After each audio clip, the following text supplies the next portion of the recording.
everybody, welcome to day 510 of Rhys's stories. And today I'm going to be reading you The Squirrels Who Squabbled by Rachel Bright and Jim Field. In a towering forest where summer had been, the cool air beat fresh and the mosses grew green. And as autumn aged in and the sky raged red, the sleepiest creatures got ready for bed, while up in a tree swung a flightly young squirrel, who everyone knew as Spontaneous Cyril. Now most foresty folk had seen to their needs through the plentiful months of mushrooms and seeds. They'd built up their stores so they'd all be well fed through the frosting of winter that glittered ahead. But Cyril he lived in the now and the here.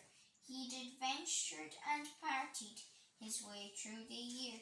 So his cupboard was empty, his hollow was bare. He hadn't a mouthful of food anywhere. But wait, what was that? Over there, take a look. A single lone pine cone wedged in a nook. He squealed with delight, and for very good reason. For inside were the very last nuts of the season. But Cyril wasn't alone, there was more hungry eyes. Yes, plan ahead, Rhys had his sights on the prize. Thought he'd gather a mountain of bounty hard fought. Rhys was convinced he was one pine cone short.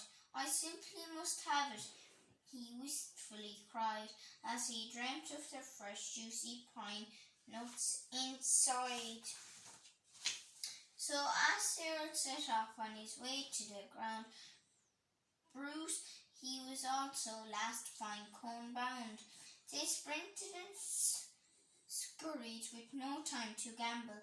They scratched at the bark in their scampering scramble, but their panic and haste shook the tips of the spruce, and the pine cone, it trembled and then it came loose.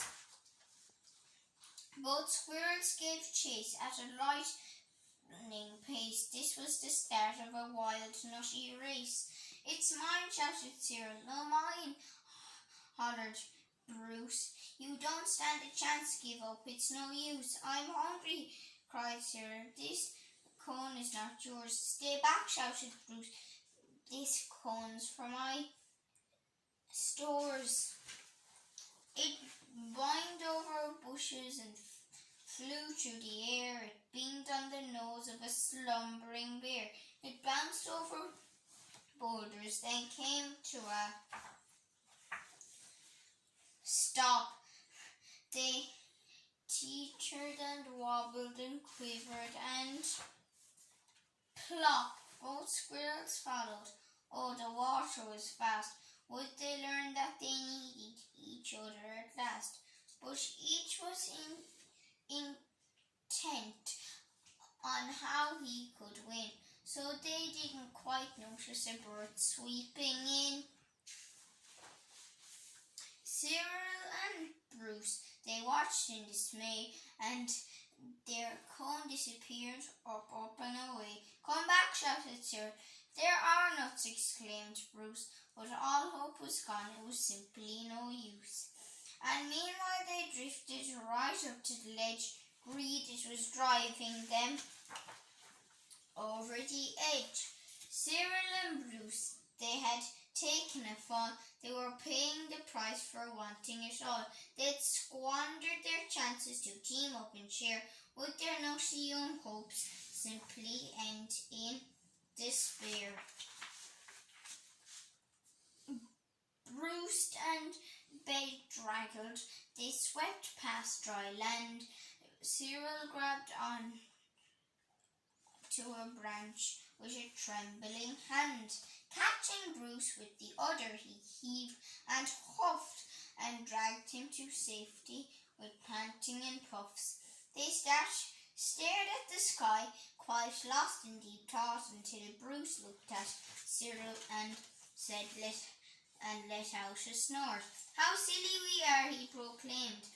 "Alla jiggle, how greedy I've been," spluttered Bruce. With a giggle, "We shall change from today. May the squabbling cease. We should celebrate, seeing we're both in one piece." From that day and forward they made a great pair. They would gather together and found they could share. Yes, Cyril and Bruce, they knew in the end. The best thing to share is a laugh with your friend. Adventure, humor, and heart awaiting. The lion inside and the koala who could. There are more books that you can get, and you can also get a wolf one, which I forget the name of, but there's wolves in it. So enjoy the rest of your evening, and I guess I'll see you all tomorrow for day 511 of Rhys's stories. So bye everybody, good luck.